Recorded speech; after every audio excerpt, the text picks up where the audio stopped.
Magandang umaga sa inyong morning mga idol. It's another vlog, another day na naman po for today's video guys. Ngayong umaga nga po pala ay dumating na po ang mag-i-install po ng ating solar sa Mbila. Dalawang sasakyan po pala sila guys. At ayan na nga po, unti-unti na po sila nagbababa ng mga gamit. At sinasir naman po, chinek yung mga lalagyan ng mga battery at breaker.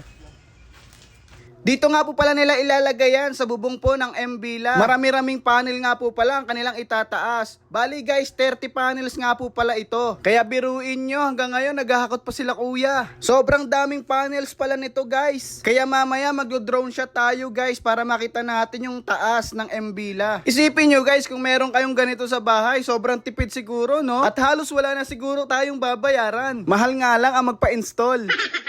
So eto na guys, nag-drone shot na po tayo dito. At naglalatag na po sila ng pagkakabitan nila ng solar panel. Ilang panel kaya may ilalagay nila dito? Grabe, sobrang tirik ng araw. Hindi rin biro magkabit nito guys. At dito naman guys, nagkakabit na si kuya ng battery at breaker.